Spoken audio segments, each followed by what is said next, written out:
Forget frequently asked questions. Common sense, common knowledge, or Google. How about advice from a real genius? 95% of people in any profession are good enough to be qualified and licensed. 5% go above and beyond. They become very good at what they do, but only 0.1% are real geniuses. Richard Jacobs has made it his life's mission to find them for you. He hunts down and interviews geniuses in every field. Sleep science, cancer, stem cells, ketogenic diets, and more. Here come the geniuses. This is the Finding Genius Podcast with Richard Jacobs. Before we begin, a note from our sponsor. I'm Richard Jacobs, Executive Director of the nonprofit Finding Genius Foundation and host of the Finding Genius Podcast. In late 2016, I was rear-ended at 65 miles an hour by a truck on the highway, which sent me off-road into a ditch. The impact of the collision gave me a concussion and other injuries. At the hospital, a CT scan showed that I had thyroid nodules, which turned out to be cancer. It was then, when I had a biopsy in my neck, that I realized even if I was a millionaire, I wouldn't want a second or a third biopsy due to the pain and the invasiveness of it. And appointments at that time for thyroid experts were 3 to 6 months out. And I was worried about dying now, even if that was irrational. So because of this, I've decided to raise money to conduct a literature review on steroids, on the causes of anxiety and depression, a condition that affects well over 50 million people in the United States and hundreds of millions worldwide. Our goal is to create a codex, a guide that reveals all possible treatments for anxiety and depression for people that live with the condition, or for loved ones that have it, as my wife and my son do. To find out more about our fundraiser, visit findinggeniusfoundation.org and click on current initiatives. And now to our guest. Hello, this is Richard Jacobs with the Finding Genius podcast, now part of the Finding Genius Foundation. A quick note from the foundation. We're working on our anxiety and depression codex. The goal here is to go through, about 5,000 resources, books, lectures, interviews, peer-reviewed papers, etc., and create a curated low-cost and no-cost resource for people suffering from depression and anxiety, or people that know people that are, that would show them every possible treatment out there in the literature. That's the whole goal. So if you want to find out more, go to findinggeniusfoundation.org. And today, my guest is Ben Pring. We're going to talk about his book called Monster, the tough love letter on taming the machines that rule our jobs, lives, and future. He's the vice president, what's called the head of thought leadership, and managing director of Cognizant's Center for the Future of Work. So, Ben, thanks for coming. Hi, Richard. Great to be with you. Thank you for having me on the podcast. Oh, yeah, you're welcome. Tell me a bit about your background. How did you come to work for this organization, and how did you come to author the book Monster?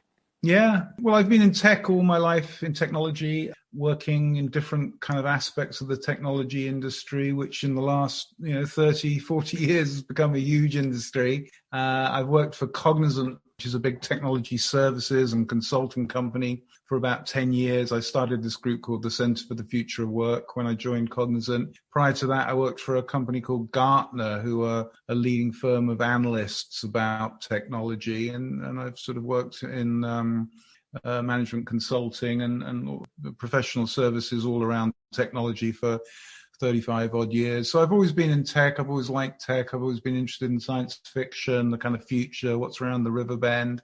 And in the last few years, we've written a few books about the rise of things like artificial intelligence and big data and leading edge technologies. And this new book, as you mentioned, Monster, is really kind of looking at perhaps some of the darker sides, the less positive aspects of technology, which very much are kind of in this realm of, as you mentioned in your introduction, mental health, the role of addiction. Tech is addictive to a lot of people. Tech's taking a lot of people down kind of dark rabbit holes. And we as people, my co-author Paul Rorig and myself, as people who love technology, who've always worked in technology, believe in the sort of positive power of technology, we became concerned a few years ago that tech seemed to be taking us off the rails a little bit. And we wanted to examine that, steer into that, think about how we can keep tech in a good place rather than allow it to, seemingly continue to derail us. And what does that mean? Like, in what ways is tech helping, and in which ways is tech kind of hurting us? Yeah. Well, I mean, obviously, we're having this conversation on a tech platform, which is amazing, which didn't exist 20 years ago. cloud computing, the internet, all of these kind of inventions the last couple of decades.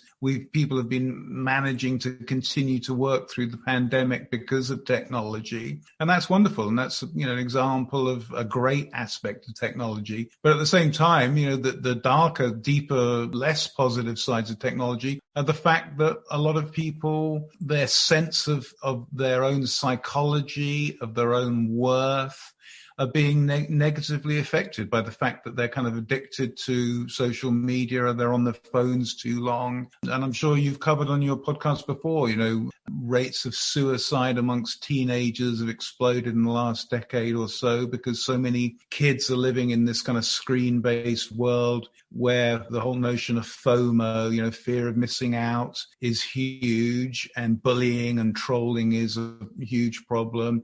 Body dysmorphia is a huge problem. There's a whole generation of kids who've been brought up and they've been basically guinea pigs in an experiment that adults, people like me in tech, have been running about the limits of tech. And there's a whole generation of kids who've suffered from the downsides of the fact that a lot of the big technology companies have deliberately designed their services, the experiences, to be addictive. It's all sort of been gamified. This is the terminology that people in the industry use. Technology's been turned into a game. There's all sorts of rewards. It's like a sort of casino-based model.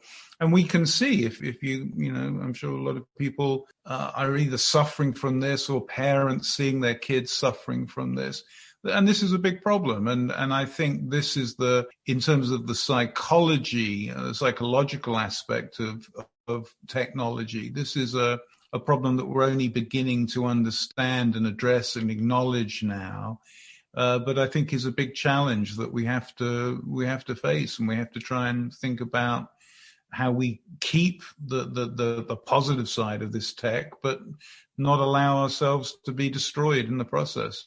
Well, what specifically is tech hurting in our society, do you think? It's not, I'm not asking like the particular tech itself, but what do you see as on a downward or worsening trend in our society because of tech?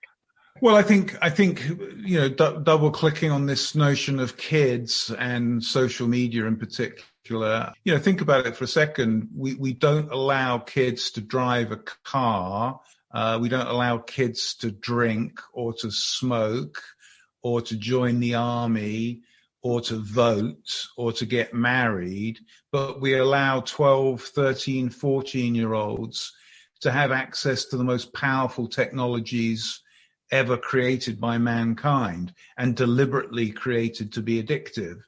And so there's a generation of kids who are basically caught up in this matrix of their phones who are suffering from that. Some of the things I said already, suicide rates have exploded, have gone off the charts in the last generation because there's a generation of kids who are exclusively living in their phones, exclusively being exposed to the worst aspects of human nature, just raw filth. I mean, let's not put too fine a point on it. Poached in porn, as I put it. This is a huge problem. And there are an increasing number of voices, not just sort of older voices, people like me, but young kids who are saying, I just can't take this anymore. I need to get out of this. But it's very hard for an individual kid to sort of go off the network, to drop away from it, because then they become a sort of social outcast. And so in different parts of the world now, there are movements afoot to try and introduce an age limit into social media. And this is one of the things we call for in our book, is we think there should be an age limit of 18, similar to driving or drinking or voting. We've got to train young people. We've got to teach them how to use these technologies in a positive what way. might be interesting is you talked about an age limit.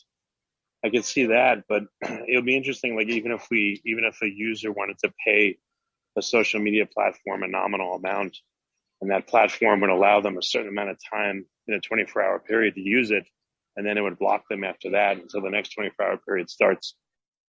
Before we continue, I've been personally funding the Finding Genius podcast for 4.5 years now, which has led to 2,700 plus interviews of clinicians, researchers, scientists, CEOs, and other amazing people who are working to advance science and improve our lives and our world.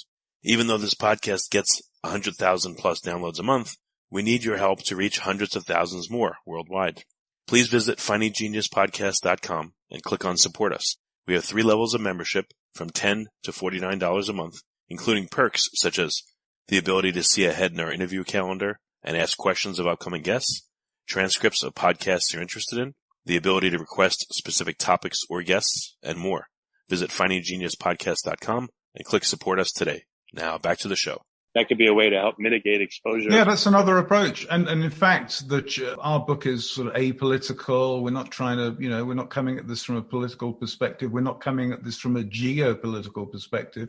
But that's exactly what the Chinese government are beginning to introduce for kids in China. There's going to be a time limit for kids to be on phones and to be on e-gaming platforms. The UK Minister of Children, there's a cabinet level Minister for Children in the UK government, this weekend was talking about this and saying we've got to have an age limit, and the social media platforms and all tech platforms have got to work with governments to introduce age limits because a generation of kids raised on porn, it's just not a good thing. I mean, I don't think I need to debate that.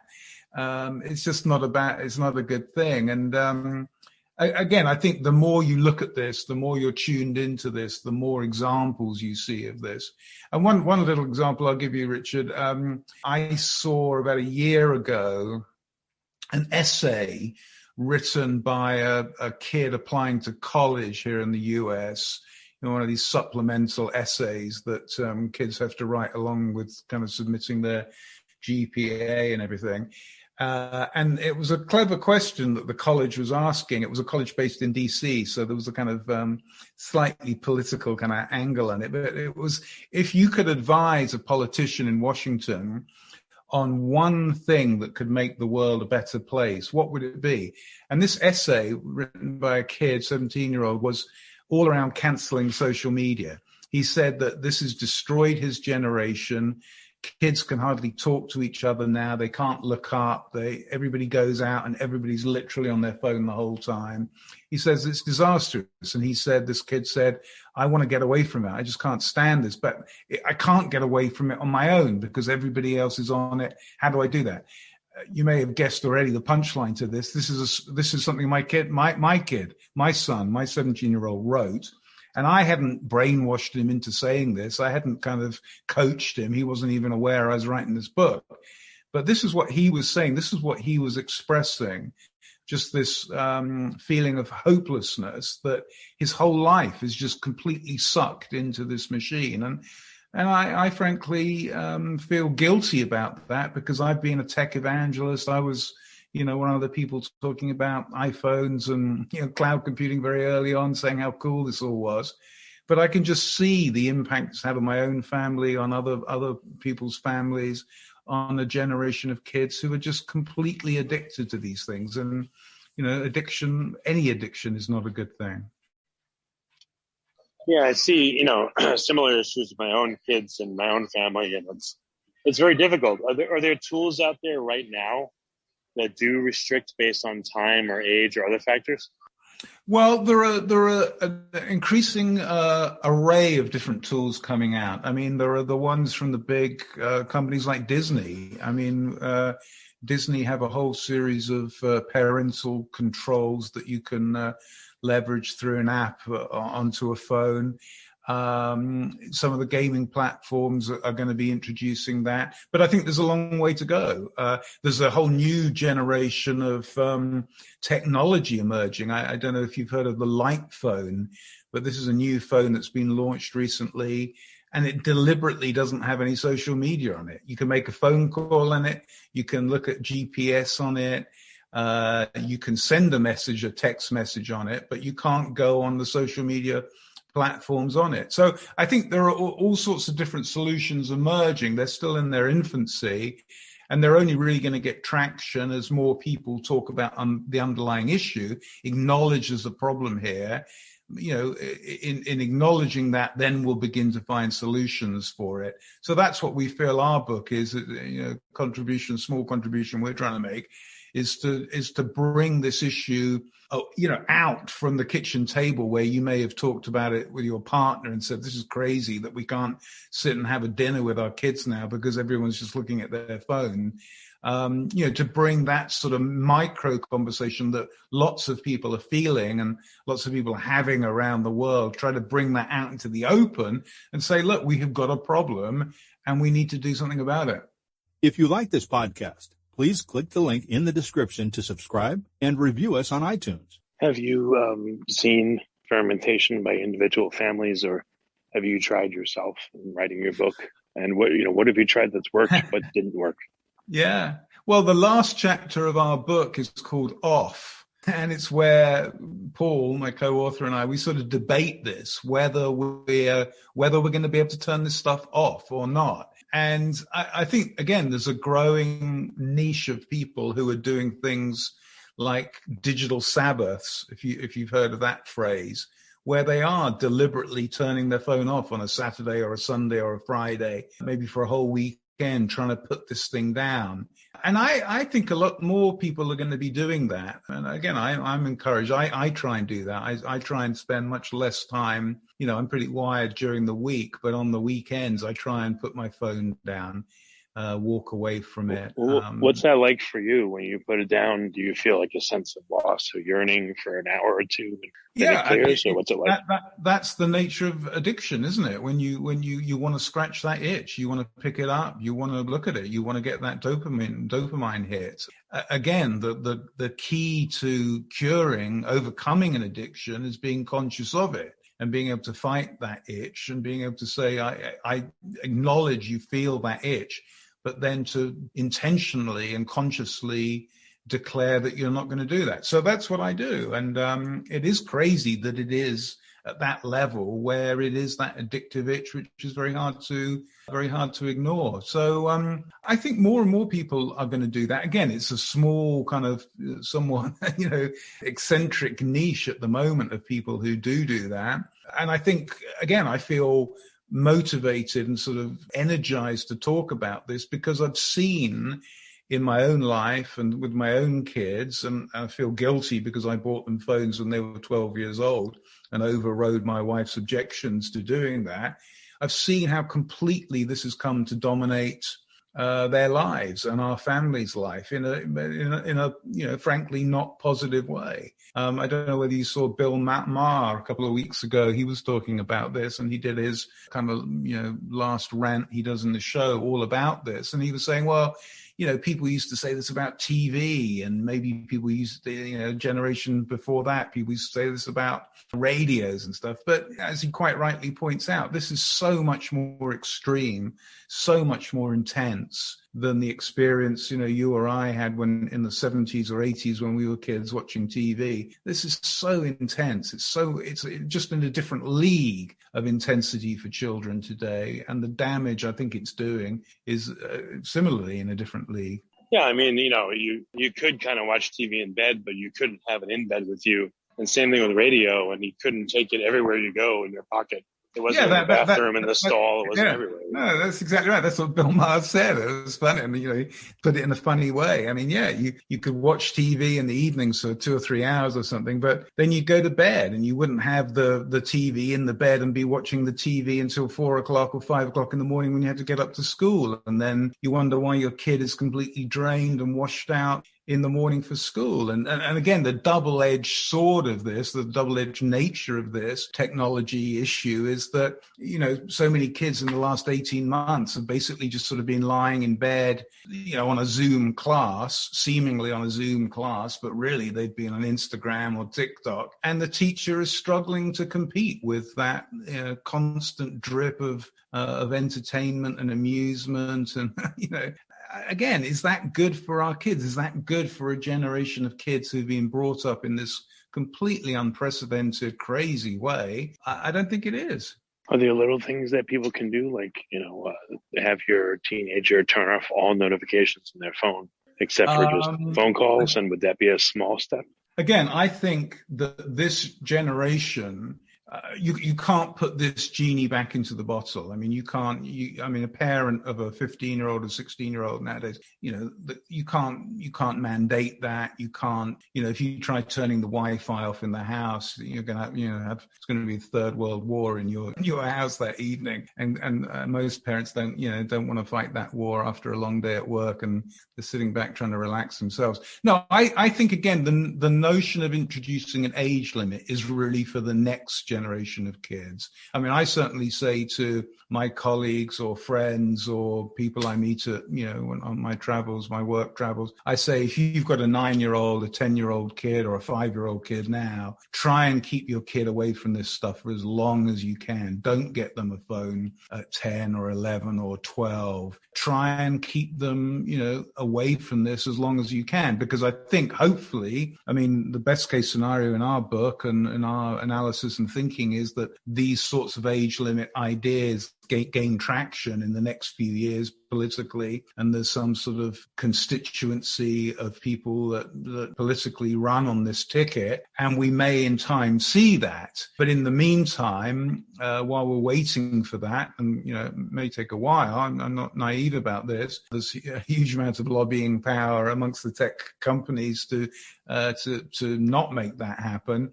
So while we're waiting for that to happen, individually as a parent, I would absolutely try and keep my kid. If I could rewind the clock to when my own kids, 10 years or so ago were 12, I would absolutely try and keep them away from tech as long as I possibly could. Yeah, no, I agree. I'm in the same position as you. It's once they have them, it's very difficult. I remember before they had them, they would harass us constantly. Can I use your phone? Can I use your phone? And yeah. It all kinds of pushes you towards saying, I'll just get you your own, leave me alone. We, parents of our age, I'm assuming you're sort of roughly similar age to me, but we lost this battle. As I say, the reason I feel guilty is because I was one of the proponents, the evangelists of the tech in the first place, how cool this was. And that first text you got from your little, daughter, how cute that was. And you didn't realize that one text was going to turn into, I don't know, 1 million Snapchats a year or some ridiculous number. I asked my kid one time how many Snapchats he sends in an average day. And it was just shocking, and it was just horrifying. Funny. Well, I've heard with girls, they'll take sometimes dozens of selfies a day to make sure that they're looking how they want to look, and they share them. It seems like for girls, it's worse. Yeah, it absolutely is. And the sexualization and pornification of a generation of young girls, again, is shocking and horrifying. And I don't know whether I'm sure you've seen this when out at a pre-COVID, you were at a concert or an event. I remember we were at a Broadway show, and there was just this, I think it was Hamilton, and there was this group of girls, mid-teen girls, a few rows in front of us, and literally up to the second the show started, all they were doing was standing, with their backs towards the stage, just taking selfies of them and pulling all of these Instagram faces, model faces. It was just horrifying, really. And again, you can laugh at it. You can laugh at it and think, oh, that's stupid and dumb. But that's the culture now of a generation of kids, of young kids. And as you say, for many, many young women, that's fine. It's not such a big deal. But there's a significant percentage of young women who are struggling with that. And this whole notion of body dysmorphia, again, is a real phenomena, which is horrifying. Another horrifying anecdote, Richard, again, in the pre-COVID days, the travel days, I remember I was sitting on a plane flying from Logan, Boston, near where I live, to San Francisco. So it's a cross-country 6-hour flight. And there was a young couple with a young child. Was standing up, but so it was probably, 15 months old or something. And, initially I saw this out of the corner of my eye. And then I began to notice it and sort of really caught my attention. And eventually I took a photo of it in a non-stalky way. But this young couple spent this 6-hour flight with their kid, their 15-year-old beautiful little angel kid standing in front of them. And the whole time they were just glued to their phone. And they hardly paid any attention to the kid. And the kid was an annoyance because, it was trying to get attention. And no, the adults wanted to be on their phone. Think about what that means. Again, it's a silly little kind of anecdote, but think about a generation of kids, young children, very young babies that are fighting for attention, their parents' attention that they, so desperately need and so important for their development. And they're fighting for that attention with a phone, and they're looking up at the back of the phone is in their line of sight between them and their parents. Again, I just think that's horrifying and shocking, and it's going to have all sorts of consequences down the road on the development of that individual child and a whole generation of children, which again, I don't think is positive.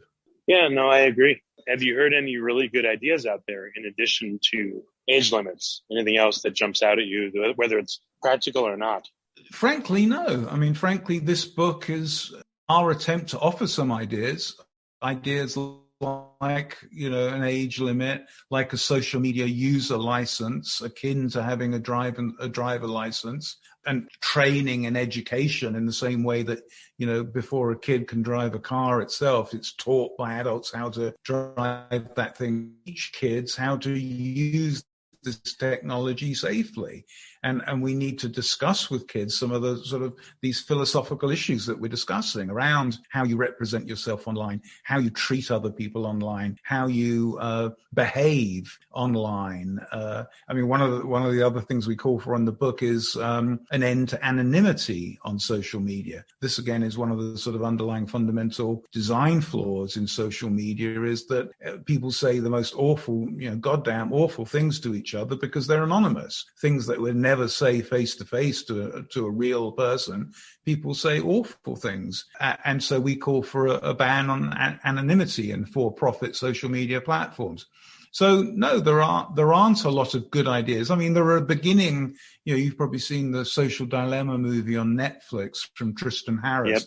Yep. There are the beginnings, there are the stirrings of people beginning to make this argument. But in terms of practical solutions, no, there aren't a lot. And that's why we think our book is worth checking out, because it's got some of those practical solutions, and they're both legislative ones that politicians are going to have to be involved in deploying, things like an age limit, but they're also cultural things. They're also remembering the golden rule. We're talking about very modern times, but the most important rule is the most ancient rule of doing to others as you would have done unto you. People, there's a generation of kids, a generation of people who've forgotten that and who don't manifest that in the way they conduct themselves online. And we need to reteach people or teach them for the first time things like that. So no, we think that the book is sort of breaking some ice in a way, and it's particularly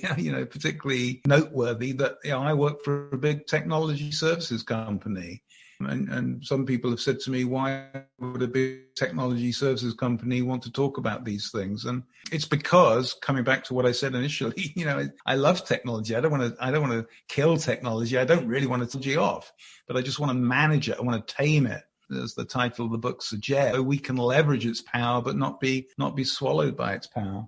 Are there any, examples of either nations or schools or workplaces or, companies that have this, I'm just making this up, like a badge of being socially responsible in how they roll out their technology, to the world? Have you heard any talk of that? No, it's a great question. I mean, there are stirrings of that. There are individual school districts in the US that are beginning to do that, beginning to have lessons in social media usage. Obviously, there are regulations beginning to emerge in different parts of the world. GDPR is one of them. The example of the thinking coming out of the UK from the Minister of Children and how technology platforms are regulated. There's, as I said, in China, there's a great focus on this now. But they're all pretty much in their early stages. they're all pretty much still kind of baby steps in trying to do this. We're very early in the process of this process. This is going to take a while to roll out. So it's hard to say, it's hard to point at, the school district in, Nowheresville, Arizona has got this right. That hasn't come to my attention yet, that there's one school district or one university campus. Well, I was going to say, since you wrote your book, maybe you should come up with like the Pring scale or the Pring whatever method with 4 or 5 or 6 precepts a company could say, like, if I follow the Pring method, then we're considered socially responsible, to children. I love that. I mean, the book, has a manifesto element to it. It's got a series of recommendations, and the book is not all, I should say. We're kind of double clicking on the sociological and the psychological aspect of this. The book really talks about different aspects of the role that technology and, next generation machines, artificial intelligence is playing in society and in the world. So, some of the recommendations, some of the ideas in the book are much broader, more macro. We call for the establishment of a federal technology administration, similar to the FDA, the role the FDA plays in the regulation of food and pharmaceuticals. There isn't really a body that's regulating technology in that. What we call for something like that, we call for the introduction of import regulations on data. In the book, if you think about BMW, if they build a car in Germany and they want to ship it into the US, there's a whole kind of infrastructure regulations and customs that they have to comply with to ship that car into the US. But anybody can ship information, data from anywhere into the US without any regulation at all. And, that can be fine, but it can also be troll farms saying Biden died and Biden lied, which is happening in real time right now. So the book really tries to cover a lot of ground. The specs are really just one pixel in a bigger picture. Do you think this is a problem that will require government oversight, or can it be left to individuals or at least lower level organizations to set up rules that would help people to police themselves? I know it hasn't happened so far. Maybe it's foolish to expect it will. No. What do you think it's going to take? No, it's definitely going to require politicians, regulations, laws to be affected. I mean, you just use the phrase, the rules of the road. And, one metaphor I have in my mind is, if you look at a picture of a main street in America, anywhere in America, a main street in, say, 1925, 1930. If you look at a picture, you'll see lots of cars, lots of automobiles are already on the streets of, Hicksville, USA. What you won't see is any traffic lights, any rotaries, any yield signs, any road markings, any traffic islands. You won't see any of the infrastructure of safety on the road. So we've got the car, we've got the road, we've got no rules of the road, basically. If you look at a picture of the same main street in 1955 or certainly 1965, you will see all of those things. There are traffic lights, stop signs, yield signs, road markings, et cetera, et cetera. So between 35 and 55, America has regulated the road. Think about the information superhighway, Al Gore's information superhighway, aka the internet. We have spent the last 25 years laying that tar macadam, and we're all moving down it at 200, 300 miles an hour, but there's no stop signs, there's no yield signs, there's no rules of the road. I think the story of the next 10, 20 years is that we put in place the regulations to keep us safe on the information superhighway, including some of the things we've talked about already, to keep us safe and to allow us to use the power of the technology, but not sort of kill ourselves individually or, all of ourselves collectively in the process of doing that. And so, some people, some of the libertarian and Rand, wing of the political spectrum say, oh, we can't regulate tech. Tech's too, it's the goose that keeps on giving. We can't regulate this thing. There was a certain logic to that when the internet was tiny little acorn in the forest. But now the internet is the biggest sequoia in the forest. And the notion that we can't regulate this, we can't manage it, we can't create rules for how we use this technology, to me is just absurd and illogical. And so, yeah, I think you will see regulators, politicians increasingly stepping forward, and I think that will be a good thing. And we as citizens all have a role in being involved in that process to be able to create the rules of the road that we will all benefit from. Can you tell that your brain has changed over the past 10, 15 years? I feel like mine has. I've become more fragmented. It's harder for me to pay attention. I get distracted more easily. What about yourself? I certainly recognize that. Because I recognized this early, I fought it individually quite hard. And part of it is going off the technology. Part of it is reading. I mean, I deliberately try and read as much as I can away from my phone.